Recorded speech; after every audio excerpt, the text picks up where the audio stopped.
Evening, folks. We're back at 9:29, and we are battling for Brad's AFA Hollow Cheeks Tusken Raider.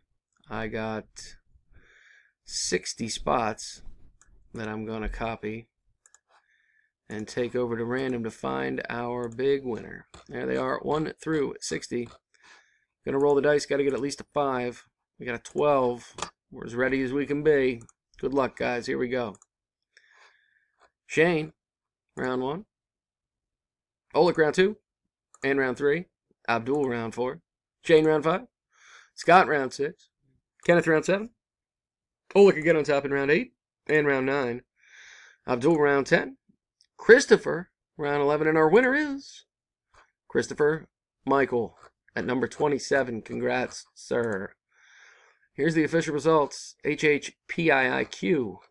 Christopher Michael in at number 27 is the champ of Brad's Hollow Tuber.